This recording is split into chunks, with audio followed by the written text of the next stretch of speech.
In those days Hereward went into Bruges, to Marquis Baldwin, about his business. And as he walked in Bruges Street, he met an old friend, Gilbert of Ghent. He had grown somewhat stouter, and somewhat greyer, in the last 10 years, but he was as hearty as ever, and as honest, according to his own notions of honesty. He shook Hereward by both hands, clapped him on the back, swore with many oaths, that he had heard of his fame in all lands, that he always said that he would turn out a champion and a gallant knight, and had said it long before he killed the bear. As for killing it, it was no more than he expected, and nothing to what Hereward had done since, and would do yet. Wherefrom Hereward opined that Gilbert had need of him. They chatted on, Hereward asking after old friends, and sometimes after old foes, whom he had long since forgiven, for though he always avenged an injury, he never bore malice for one, a distinction less common now than then, when a man's honor, as well as his safety, depended on his striking again, when he was struck. "And how is little Alftruda? Big she must be now," asked he at last. "The fiend fly away with her, or rather, would that he had flown away with her, before ever I saw the troublesome little jade." "Big? She has grown into the most beautiful lass that ever was seen, which is, what a young fellow like you cares for, and more trouble to me than all my money, which is what an old fellow like me cares for. It is partly about her that I am over here now. Fool that I was, ever to let an Athaliza, footnote, a princess of the royal blood of Cherditch, and therefore of Edward the Confessor, into my house, and Gilbert swore a great deal." "How was she an Athaliza?" asked Hereward, who cared nothing about the matter. "And how came she into your house? I never could understand that, any more than how the bear came there." "Ah! As to the bear, I have my secrets, which I tell no one. He is dead and buried, thanks to you. And I sleep on his skin every night." "You do, my little champion? Well, warm is the bed that is well earned. But as for her, see here, and I'll tell you. She was Gospatric's ward and kinswoman, how, I do not rightly know. But this I know, that she comes from Uchtred, the earl whom Canute slew, and that she is heir to great estates in Northumberland." "Gospatric, that fought at Dunsinane?" "Yes, not the old Thane, his uncle, whom Tosti has murdered, but Gospatric, King Malcolm's cousin, Dolphin's father. Well, she was his ward. He gave me her to keep, for he wanted her out of harm's way, the lass having a bonny dower, lands and money, till he could marry her up to one of his sons. I took her. Of course I was not going to do other men's work for naught, so I would have married her up to my poor boy if he had but lived. But he would not live, as you know.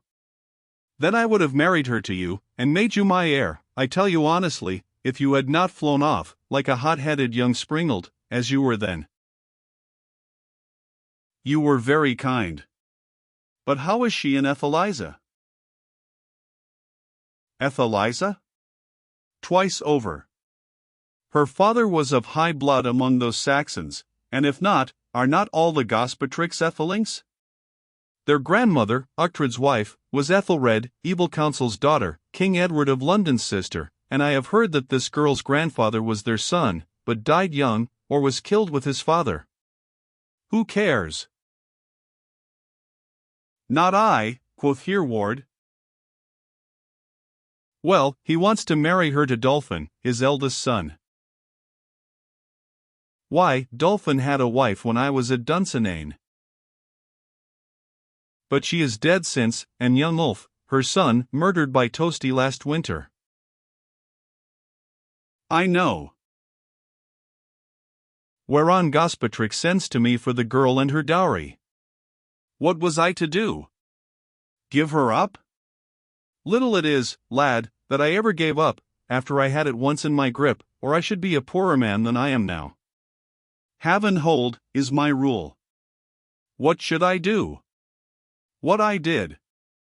I was coming hither on business of my own, so I put her on board ship, and half her dower, where the other half is, I know, and man must draw me with wild horses, before he finds out, and came here to my kinsman, Baldwin, to see if he had any proper young fellow to whom we might marry the lass, and so go shares in her money and the family connection. Could a man do more wisely? Impossible, quoth Hereward. But see how a wise man is lost by fortune. When I come here, whom should I find but Dolphin himself? The dog had scent of my plan, all the way from Dolphinston there, by Peebles. He hunts me out, the hungry Scotch wolf, rides for Leith, takes ship, and is here to meet me, having accused me before Baldwin as a robber and ravisher, and offers to prove his right to the jade on my body in single combat.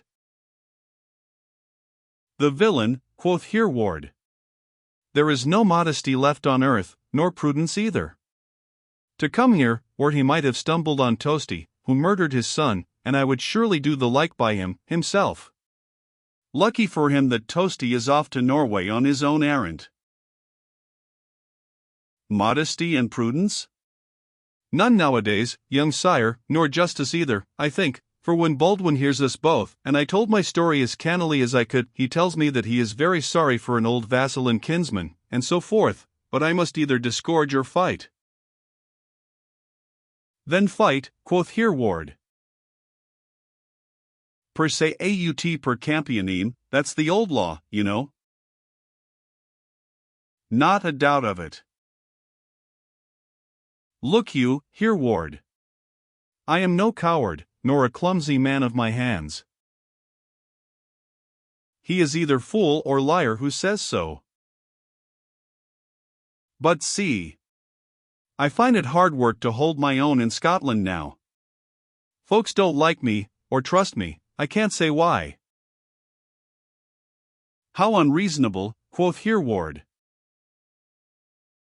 And if I kill this youth, and so have a blood feud with Gospatrick, I have a hornet's nest about my ears.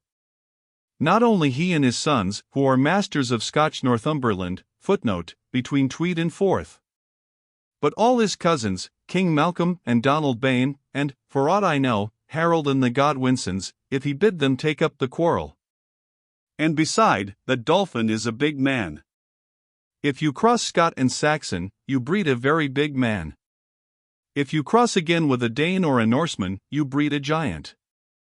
His grandfather was a Scots prince, his grandmother an English Epheliza, his mother a Norse princess, as you know, and how big he is, you should remember. He weighs half as much again as I, and twice as much as you. Butchers count by weight, and knights by courage, quoth Hereward. Very well for you, who are young and active, but I take him to be a better man than that ogre of Cornwall, whom they say you killed. What care I? Let him be twice as good, I'd try him. Ah! I knew you were the old Hereward still. Now hearken to me. Be my champion. You owe me a service, lad. Fight that man, challenge him in open field. Kill him, as you are sure to do.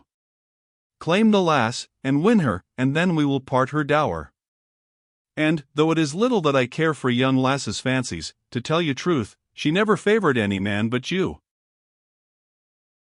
Hereward started at the snare which had been laid for him, and then fell into a very great laughter.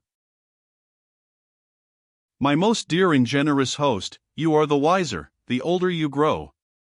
A plan worthy of Solomon. You are rid of Sir Dolphin without any blame to yourself. Just so. While I win the lass, and, living here in Flanders, am tolerably safe from any blood feud of the Gospatricks. Just so. Perfect, but there is only one small hindrance to the plan, and that is, that I am married already. Gilbert stopped short, and swore a great oath. But, he said, after a while, does that matter so much after all? Very little, indeed, as all the world knows, if one has money enough, and power enough. And you have both, they say. But, still more unhappily, my money is my wife's. Pest. And more unhappily still, I am so foolishly fond of her, that I would sooner have her in her smock, than any other woman with half England for a dower. Then I suppose I must look out for another champion. Or save yourself the trouble, by being just as a change an honest man. I believe you are right, said Gilbert, laughing, but it is hard to begin so late in life. And after one has had so little practice. Aha! Thou art the same merry dog of a Hereward. Come along. But could we not poison this dolphin, after all? To which proposal Hereward gave no encouragement. And now, my trace Beausire, may I ask you, in return, what business brings you to Flanders? Have I not told you? No, but I have guessed. Gilbert of Ghent is on his way to William of Normandy. Well, why not? Why not, certainly. And has brought out of Scotland a few gallant gentlemen and stout housecarls of my acquaintance. Gilbert laughed. You may well say that. To tell you the truth, we have flitted, bag and baggage. I don't believe that we have left a dog behind. So you intend to colonize in England, as the learned clerks would call it? To settle, to own land, and enter, like the Jews of old, into goodly houses which you builded not, farms which you tilled not, wells which you digged not, and orchards which you planted not. Why, what a clerk you are! That sounds like Scripture. And so it is. I heard it in a French priest's sermon, which he preached here in St. Omer a Sunday or two back, exhorting all good Catholics, in the Pope's name, to enter upon the barbarous land of England, tainted with the sin of Simon Magus, and expel thence the heretical priests, and so forth, promising them that they should have free leave to cut long thongs out of other men's hides. Gilbert chuckled. You laugh. The priest did not, for after sermon I went up to him, and told him how I was an Englishman, and an outlaw, and a desperate man, who feared neither saint nor devil, and if I heard such talk as that again in St. Omer, I would so shave the speaker's crown that he should never need razor to his dying day. And what is that to me? Said Gilbert, in an uneasy, half-defiant tone, for Hereward's tone had been more than half-defiant. This. That there are certain broad lands in England, which were my father's, and are now my nephew's and my mother's, and some which should by right be mine. And I advise you, as a friend, not to make entry on those lands, lest Hereward in turn make entry on you. And who is he that will deliver you out of my hand?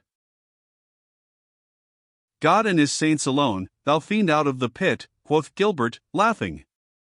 But he was growing warm, and began to tutoyer Hereward.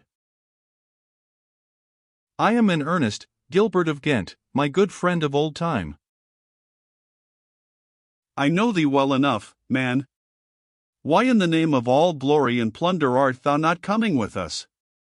They say William has offered thee the earldom of Northumberland. He has not. And if he has, it is not his to give. And if it were, it is by right neither mine nor my nephew's, but Waltheof Siwardson's. Now hearken unto me, and settle it in your mind, thou and William both, that your quarrel is against none but Harold and the Godwinsons, and their men of Wessex, but that if you go to cross the Waddling Street, and meddle with the Free Danes, who are none of Harold's men. Stay. Harold has large manors in Lincolnshire, and so has Edith his sister, and what of them, Sir Hereward? That the man who touches them, even though the men on them may fight on Harold's side, had better have put his head into a hornet's nest. Unjustly were they seized from their true owners by Harold and his fathers, and the holders of them will owe no service to him a day longer than they can help, but will, if he fall, demand an earl of their own race, or fight to the death. Best make young Waltheof earl, then. Best keep thy foot out of them, and the foot of any man for whom thou carest. Now, goodbye. Friends we are, and friends let us be. Ah, that thou wert coming to England! I bide my time. Come I may, when I see fit. But whether I come as friend or foe depends on that of which I have given thee fair warning.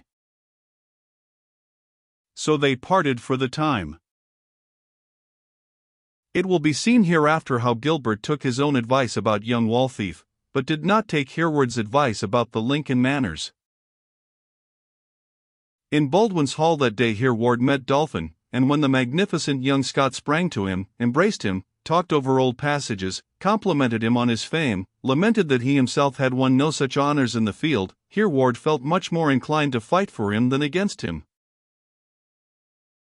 Presently the ladies entered from the bower inside the hall. A buzz of expectation rose from all the knights, and Alftruda's name was whispered round. She came in, and Hereward saw at the first glance that Gilbert had for once in his life spoken truth.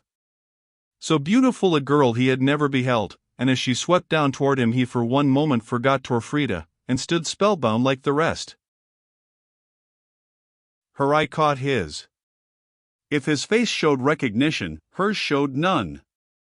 The remembrance of their early friendship, of her deliverance from the monster, had plainly passed away. Fickle, ungrateful things, these women, thought Hereward. She passed him close.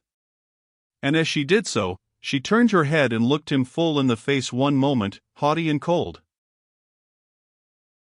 "So you could not wait for me," said she, in a quiet whisper, and went on straight to Dolphin, who stood trembling with expectation and delight. She put her hand into his. "Here stands my champion," said she. "Say, here kneels your slave," cried the Scot, dropping to the pavement a true Highland knee. Whereon forth shrieked a bagpipe, and Dolphin's minstrel sang, in most melodious Gaelic.